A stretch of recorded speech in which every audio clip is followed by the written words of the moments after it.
Hi and welcome, Mahita, to today's Your Song Within, Inspirational Stories from Inspirational Women. And, to me, you're one person, one woman that I have met who's inspired me along the way, inspired me to recognize, more than that, what I could possibly think that I'm capable of doing.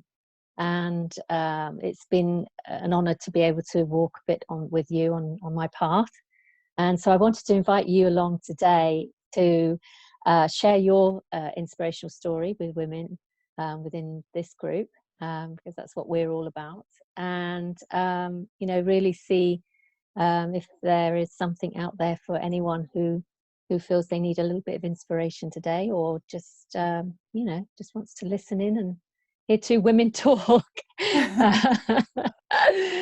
But before we start on, I think we wanted to touch on something. You're so, you're one of your main messages around, helping women out there too is what if it was easy? And we're going to touch more on that later, which is going to be just magical.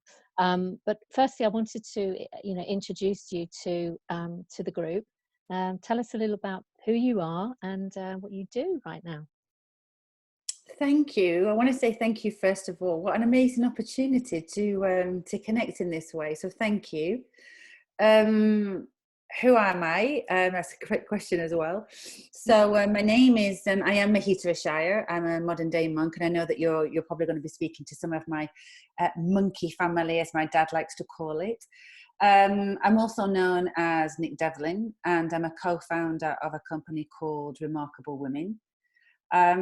What is Remarkable Women? Remarkable Women was set up by myself and my co-founder Danielle McLeod about 4 years ago now, because we really believe in really believe in women, and what we saw was a consistent theme of women really wanting to make a difference in the world, and yet almost always believing there was going to be a cost to their health, their relationship, their career, their wealth, whatever. They always thought there was going to be a cost. And so whether they were women drawn more to Danielle or more drawn to me, because we do attract different flavors, there was still a sense of, I know deep down I could probably be more or do more, but I don't know how or what if, And so we just became really excited about the idea, well, what if actually we brought women together and said, well, what if we unlocked that?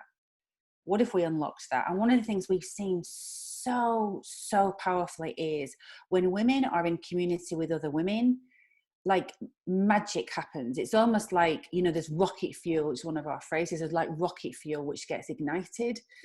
And we often smile, right? Because when you think about women through the ages, this idea of women lifting other women is not new. You used to, you think of pictures of women sitting in circles with other women and saying, I'm just married, and people say that this should be easy and we should be in the honeymoon phase, but I've got to tell you, like, this is really hard, and being able to speak to another woman who says, that's okay. That's okay, tapping into wisdom. And so we love that. We love how we seem to have really managed to bring community of women together and saying there's a different way.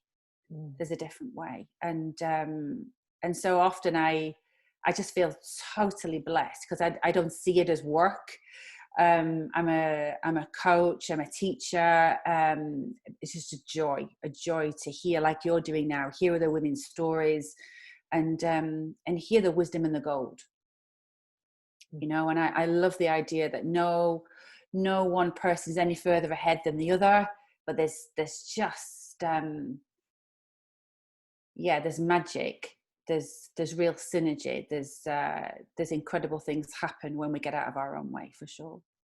Yeah, and I think it's, as you mentioned, with that wisdom, I know that I was inspired recently with a group of women who not recently, quite a while ago actually, with a group of women who were brought together to tell their stories, their individual stories, and they had their amazing gifts and talents and, individually, but actually the common thread through all of those women was the wisdom, that inner wisdom. And that's what you touched on just there. And I find that that's exciting for me. It's really seeing that wisdom come through when they might not even think that they've got anything there, but actually, as you say, it's real gold. It's magic. Yeah. And I love how you've even said that, Lorna. There's a sense often. I had a session with a client this morning, and she said, like, but I don't get it. Like, I don't get what people see in me. Like, I don't get, like, me, wisdom. And I love how just bringing women together to share stories and to share experiences allows women to be able to see themselves often in a different light, and also really powerfully see that often the experiences that we've had up to now have been needed, right, in order to up level to the next thing. And so often what I really love, like hopefully we're going to do today, is this idea that maybe I walked through that experience so that I could pass it on, so that I could pay it forward. And I think when you start to do that, you start to see it as far less personal. Even in the darker moments, you start to say, wow, I'd be willing to take one for the team if it meant that I could say to somebody, if this ever happens to you, try this. Gonna just try this, not from a place of I got it right, but from a infinite possibilities. Maybe this way, and that's exciting, right? Yeah, and you have with remarkable women, as I know, that you have this amazing ability to be able to really, in a safe and caring and actually a real heart-centered service, to help support those women and encourage them and guide them and equip them with ways to navigate through the many aspects of being a woman in professional or personal life, or both, because they're both fine in some cases. So it's wonderful to be able to help women. And I think it's really important, because I think we're almost conditioned at a really young age to feel as if there's one way, a right, wrong, good, bad. We have this ingraining of not enoughness, whatever. And I think our desire is to, I'm not even going to edit that, just declare it as a crock of shit, and say this paradigm that so many of seem to live into, what if it wasn't real? And I know that for some people, when they hear that, they're like, oh, but it's just even playing with that as an idea. What if that idea, that belief that we've inherited, that we've thought, was simply just an idea that we have chosen again and again and again, and that we now believe it's true? What if it wasn't true? It just allows you, I think, to play with life differently. And I think one of the things you and I are really passionate about is this idea that, this one human life that we've got, you want to run straight at it, and I think there's a part of some of us which is like, but I want to stay safe, and what if, and in doing that, there's just a subtle, and sometimes not so subtle, dumbing down of who you truly can be. And I think, I said to you once that we have been truly, truly blessed to meet both Michelle Obama and Oprah Winfrey, and both of those women, remarkable women. Both of their stories, they said right at the beginning, was there was nothing in my trajectory that would ever have indicated I would have ended up here. And Michelle in particular said, do not put me on a pedestal. I'm just a woman. And then she corrected herself and said, there is no just. I am a woman who simply decided to keep showing up. And I love that. I love that idea that, there's many, many times that, she said, I got knocked down, and I had a choice in that moment. I had a choice. Do I stay down? Do I play small? Or do I say, you know what, I've got something to contribute? And I think maybe that's one of the things I would say to women now that I'm really playing with. How can I contribute? How can I contribute? And then when you see that, take that step. So how can I contribute? You know what? I can do this. Great. Then just go and do that. And I think there's sometimes a sense, particularly right now when the world is feeling pretty uncertain for people. It's like, I can't see the staircase. Like, I can't see the big plan. Maybe I should be strategizing. I should be pivoting. Right now, keep it small. How can I contribute? Just do that. you know, and in doing that, we bring more purpose into our lives, and we're in action. And when I say in action, sometimes being in action means that you're not actually doing anything, right? You're choosing to go inward, you're choosing to create space, you're choosing to breathe. And that can be the most powerful contribution you can make. And still choosing and making that a conscious choice changes the game.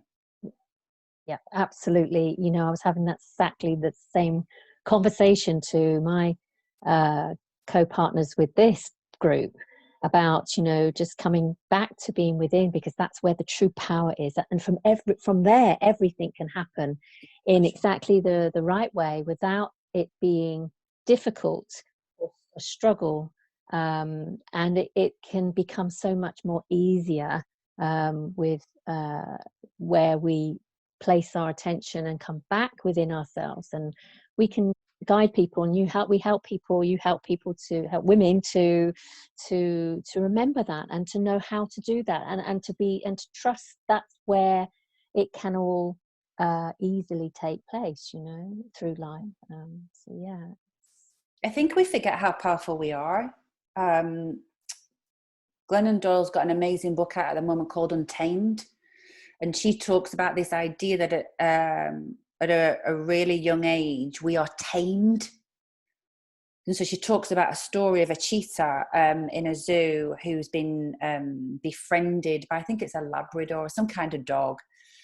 And she says, when you watch it, there's a part of you that kind of goes, oh, that's really strange. But this cheetah has, as I say, been befriended by this Labrador, and so the behaviors are very similar, right? And the zoo has this game where the cheetah runs after the Labrador and all kinds of things, right?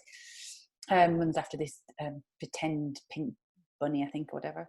And then she says that you see in the cheetah's eyes in one moment that actually the cheetah remembers, actually, I'm not a Labrador though, I'm a cheetah. You know, I'm meant to run super fast. I'm meant to rip this rabbit apart. I'm meant to, you know, but I think as women, we forget. We forget the power that we've got within us, exactly as you say. We forget that we've got huge wisdom within us, and yet somehow we play into the stories of I have to be nice or quiet, and so finding a way to hear that voice and go, you know what if it's not just like that? You know, what if you can access rocket fuel and you can play a bigger role, whatever that looks like. Yeah, and it doesn't have to be difficult, it doesn't have to be hard, it doesn't have to, and that was one of the things I had to learn throughout my journey, to realize that it wasn't always about pushing the envelope, you know, and in that I took it very seriously, you know. And so yeah, it's easier than that, isn't it? You know? It is, and you know that. I mean, I'm super happy to share this story if it's helpful about how I tipped into that easy word, because like you, my taming, let's use that word, play with that word, was all around it's hard.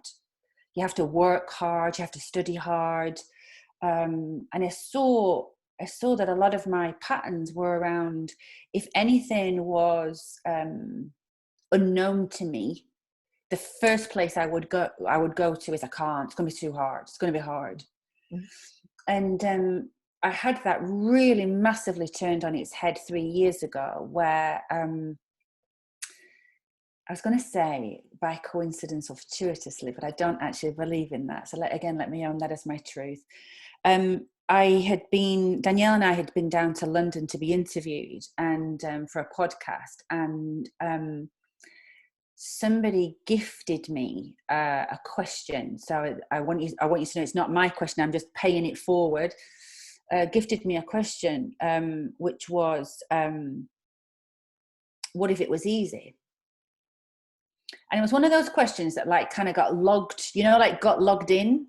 And that was on the Thursday, and on the Friday, as extra a piece of context, on the Friday, I was traveling to take my mom to a appointment at the hospital to see a specialist. And at that point, what we knew was that she'd had some test results, and that we knew it was cancer, but we didn't know any more than that. And I can still remember so clearly, and I'm imagining there'll be many people who have this similar experience of almost like a sliding doors, where you drive up to a hospital in one version of your life, and literally in a heartbeat, everything just changes, you know? Mm. And I remember being with the specialist and being with my parents, and just hearing the words, it's not just in one place, it's in the pancreas, it's in the lungs, it's in there. And almost like time slowing down. Mm. And just super crisp, you know, and almost watching my, it's almost like the noise kind of goes, wow, like it's just really strange, you know, strange experience. And watching my parents almost as like a third person, you know, pure observer. And strange experience, isn't it? And you know, as we've started this conversation, I'm a monk, and so I was aware, even in that moment, that there was something far bigger unfolding. And I can remember very little was said. We got in the car, we drove home, and we do what everybody does, you put the kettle on. And I remember sitting there, and my partner at the time, Andy, walked in with the cups of tea, and Mum was crying. And I just, I remember this super clear, this question just coming front of mind. What if this was easy? What if this was easy? And I said out loud, as my mum was crying, you know, what if this was easy? What if this was easy? And I'm going to, bold truth is my thing, right? So I can tell you in this moment that my partner Andy said, of all the times for you to bring your coaching, like, I can't believe it. And I remember my dad just looking at me like, and this, my mum, just the tears flowing. And I sat there and I just said, but what if it was? Like, what if it was? And he stormed out. And my mum just sat there and she said, but I don't know how you can. She couldn't even grab it, right? None of us could grab it. And I want to be really clear, like, even as a concept, sometimes what if it was easy can feel so like, are you having a laugh? Like, it's so out there. Mm-hmm. But what I wanted to say to anybody listening to this is just even holding it as a possibility. What if it was easy? What if it was?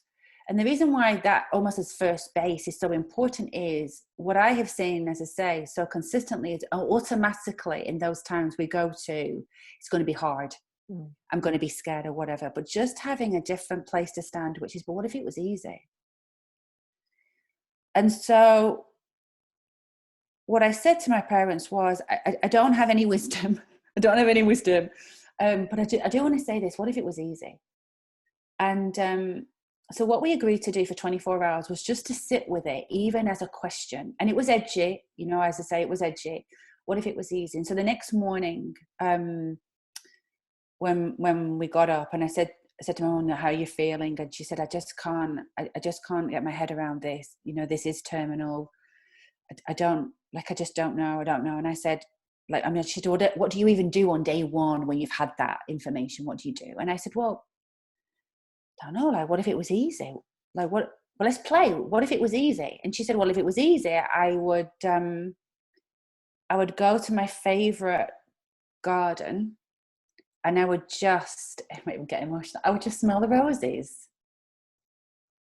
And it sounds trite, doesn't it? Just smell the roses at the end of your life. But I would just smell the roses. And I went, right, well, that's what we're going to do. And she said, but like, how? And I said, we're just going to get in the car and we're just going to go and we're just going to see how this unfolds. And she said, but I don't know if I can walk. And I said, well, what if it was easy? We'd just get you in the car and we'll just take it from there. And so that's how we played. We got to the garden. She was able to walk a few steps around the garden. It was amazing to see how quickly a diagnosis had impacted her and now can't do it when the day before she could. And she smelt the roses. And I want to say this, that was the only day she went out. That was the only day that she went out.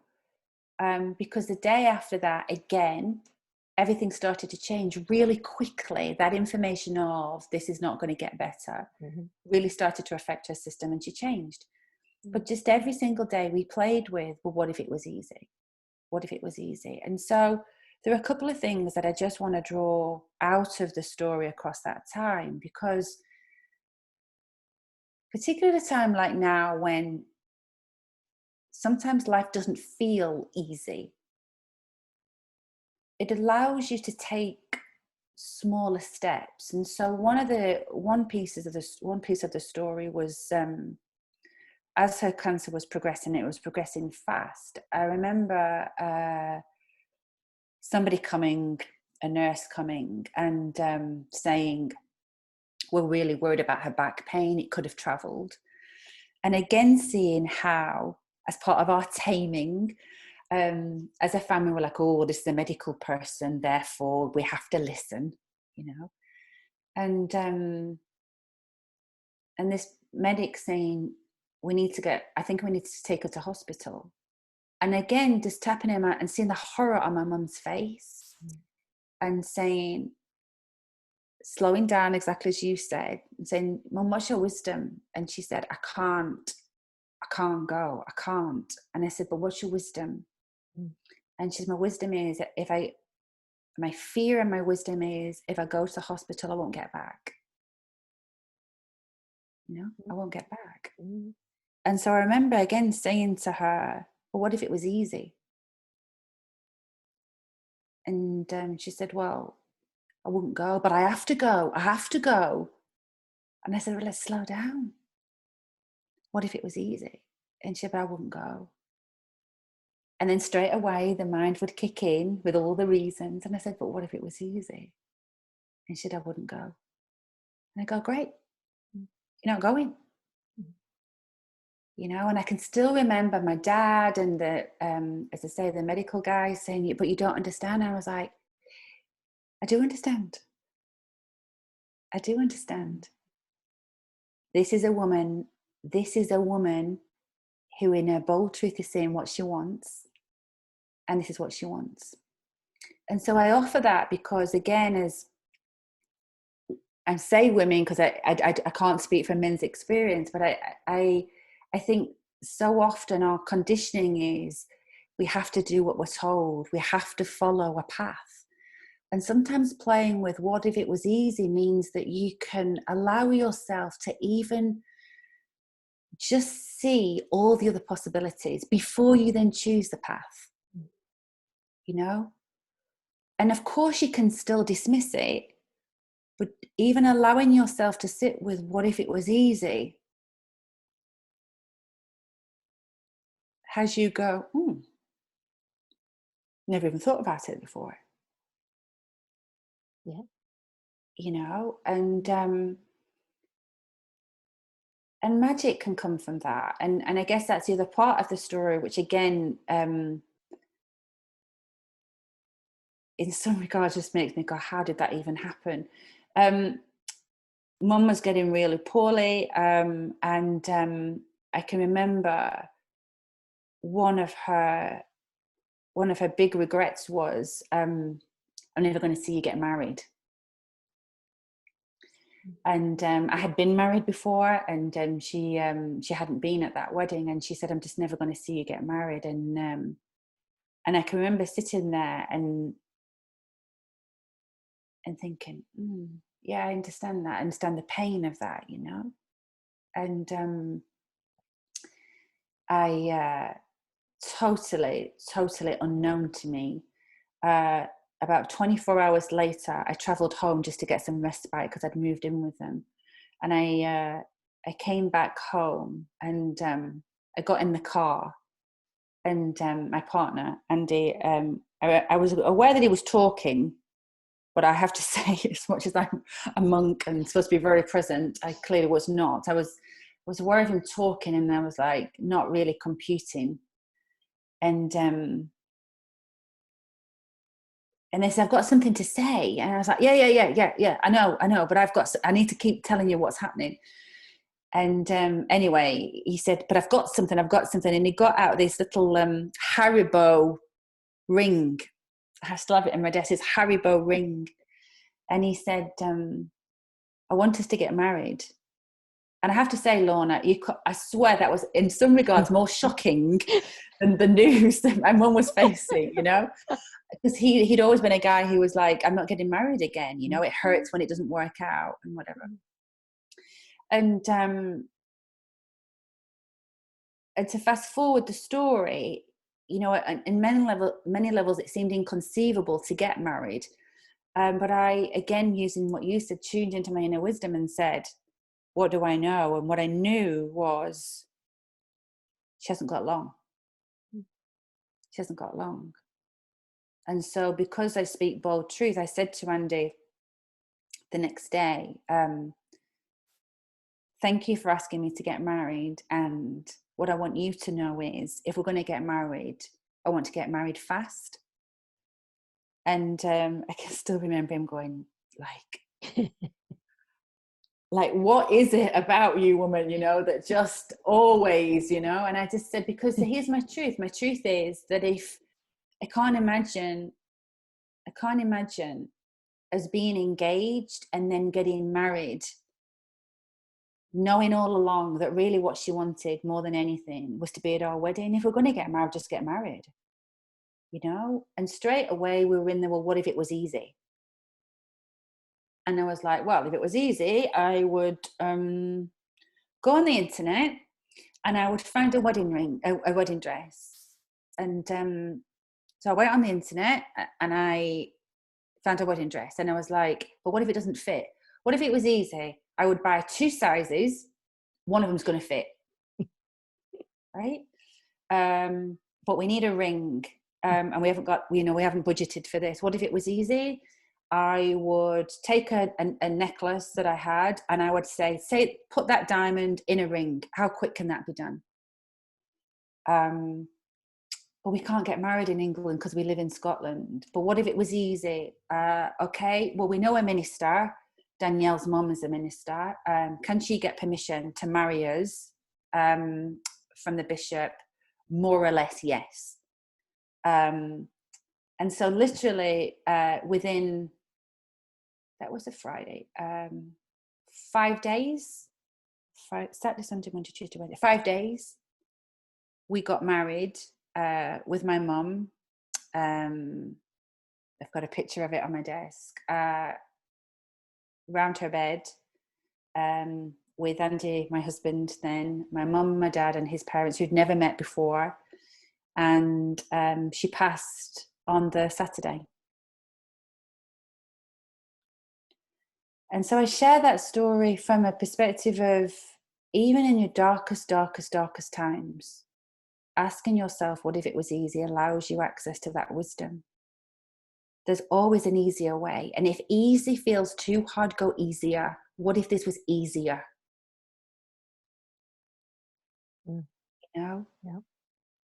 And what I've seen is, when you're willing to play like that, when you're willing to even listen to the possibilities of what comes up from that question, you're being guided. You're being guided. I could have come up with a million reasons not to get married. I could have done a million reasons to get wrapped up in my own stuff, and we could have had a real shitty ending with my mum. You know, we had 29 days. It was the best 29 days we'd ever had as a family. Ever. because there was a preciousness to it. There was a willingness to play. And anytime something got hard, we would look at what we were, where was our attention? And that's not to say that there isn't discomfort and there isn't pain, but what I've seen is there's a massive difference between pain and suffering. Mm. And when you're playing with what if this was easy, it moves you away from the suffering. Yeah. And it's more fun, right? It's more fun. It's lighter. You feel lighter in that. And as you say, even in, and I've been in a similar situation where every moment was being there, right there with that person, and every moment was precious. Every moment was about them, not about anybody else. And when you got out of the way of all of that, it was magic. There was the sadness that carried on, but that didn't happen so much. There was a lightness about it, and there was actually laughter. So yeah, it's being a little bit courageous and and curious to take that step to go there, to go there. What if it was easier? Yeah. And you're right, Lorna. It does take some courage. It does take some courage. And for me, it takes courage to be willing to see. It takes courage to be willing to hear. And I think in those moments where we get a bit stuck, whatever that is, right, whatever's unfolding, we get a bit stuck. We get a little bit fixed on the way, a right way, our opinion, a certain position. And so the courage comes from being willing, the willingness to have that curiosity. I love your word, the curiosity, the willingness to hear, to listen, to see what could be. And as I say, there's a remarkable woman where we always believe, there's infinite possibilities. Women will come to us and they'll go, well, it's either this or that, and you're like, yeah, maybe. And then there's this and this and this, and so the willingness even to play with it as an idea just unlocks something. And we all know, right, when we hold in something lighter, we can access more power. It takes a lot of energy to be stuck. It takes a lot of energy to be right. It does. It takes a lot of energy. And being willing just to hold it in the, well, what if? And sometimes, what I would say is sometimes it's useful to play with for somebody else. Because when you're a little bit stuck, you can't see the answer, but just to go to could you just help me play with what if it was? It's almost like you just get a little bit of oil on the track, and it gets you in motion. And when you're in motion, things look different, because the moment you take one step, already perspective is different. I mean, you think about if you think about a staircase, even if you're on the first step, you've already got a different view because you're 12 inches higher, right? You only have to take one step and you're in a different place. So it's just whenever now things feel hard, either at business or a personal level, it's my go-to question: what if this was easy? And often I'll offer it to clients and they'll give me their face, but it's just like, what if it was? It's just a fun thing to play. And normally I have a button, an easy button, the big. At the moment, I don't have. I only have this button, which again you will recognise. Oh yes. I have a bullshit button, because obviously right now we're all in lockdown and my business partner has the easy button, so I'm playing with the bullshit button. Brilliant. But it's just fun to play with, and I know, and I'm hearing also in what language you're using and all of that, and I've come to that place too now, and it's fun and to play with, to be less serious, each day than the day before. And we touched on the lightness and the being lighter, and I think that with the easy, what if it was easy, creates a sort of a movement to be able to take that first step, to take it a little bit lighter than the previous step, and yeah, just lighten up with it, however dark and dramatic is happening.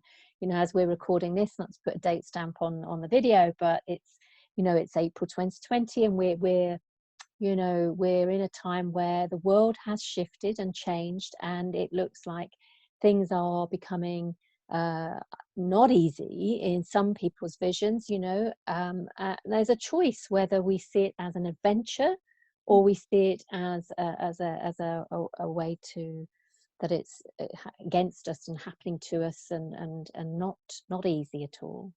And there are people, and that's not to dismiss the fact there are some people that are in really difficult situations and helping to move this world forward. So that's not easy, but it can be within themselves, so that it can feel and have a different perception of it. So yeah, I'm so glad you mentioned the date, because I don't normally look like this with my hair scraped back. So thank you for giving me an opportunity to say to people, this is not how I normally show up. And also, exactly as you said, it's not to say that there aren't really dark moments, exactly as you're saying now. I mean, it's people are often saying to me at this moment, with this particular moment in history, this is a real leveler. And what I'm saying to people is, I don't know if that's true. My experience is that everybody is having their own individual masterclass, as I would describe it. So, those people that really, would rather poke a pin in their eye than be on their own, are being invited to be on their own, right? And that's tough for some people. And those people who would prefer to be out in business and taking action and whatever, and can't, again, they're being asked to, invited in the wider sense, to look at things in a different way. And I guess the thing around all of this is, as I say, is even so, for example, right now we've got somebody who has had to go into a care home because they're unsafe. Right now they've got dementia, they were found walking around the streets, and you might look at that and go, oh my God, what's easy about that? Because now we've put him in a care home, we can't see him for at least 3 months. And my aunt, they've been married for 58 years, they've been together every single year. You look at that and you go, like, what is easy about that, Mahita? Like, come on. But the invitation is to say, but what if it was easier? Because when you're in the what if it was easier, you look at what you can do, rather than being blindsided by all the things you can't do. It allows you to tap into your resourcefulness and say, right, okay, the love doesn't end. We just got to find a different way to be able to demonstrate that. And as I said before, it doesn't mean that there can't be heartache in that experience. There absolutely can. But what it does mean is that you still have options. And I think in a world where for so many people, they like to feel like they're in control, and they feel like all their options have been taken off the table, whether it be through a diagnosis or whether it be through a pandemic or an unexpected divorce or whatever it is, it allows you to tap back into, there's always options. Some are always going to be more palatable than others, but there's always options. Something else is going to come from this. And it allows you then to be powerful rather than powerless. And that's a game changer right there. A game changer, right? Where can I do? Rather than, exactly as you say, things has been done to me. I'm out of control. You regroup and you go, right, what can I do? And it's, they can be our proudest moments, even if it's just taking a tiny step. They can be our proudest moments. Having a memory of, she smelt the roses. you know, she didn't die in a hospital. And sometimes, as exactly you say, that takes courage. It takes courage to say to somebody, you know what? No. But when you do it, as exactly, you know, what you know, when you do it from an inner knowing of this is the right thing to do, it's easier than you think. It's easier than you think. Easier than you think, absolutely. And the thinking is just a whole nother story, but for another day. But you know, as we you know wrap this wonderful session, thank you again, Mahita. Thank you again for your wisdom. Thank you from Mummy Bear. Oh, yes. I have this picture here. I don't know if you'll be able to see it. Can you see it there? Such a beautiful picture. That's beautiful. Me and my mum on the wedding day, and as I say, she passed just 4 days later. So thank my mum. Yes, thank you, Mum. Thank you, Mahita's mum. Yeah. And you know, this has been a really easy, actually, you know, discussion, and that's the what you bring to the world, and that's inspired me so much. So I'm going to remind myself today of that. What if it was easy? Yeah. So thank you again. So welcome. Thank you for the opportunity to share. It's as I say, I think just offering wisdom to other people and saying, if it's for you, great. If it's not, delete. But let's get this out there. You know, it's let's make it easy. Genuinely, let's make it easy, right? Yeah, absolutely. Yeah. So thank you. Thank you.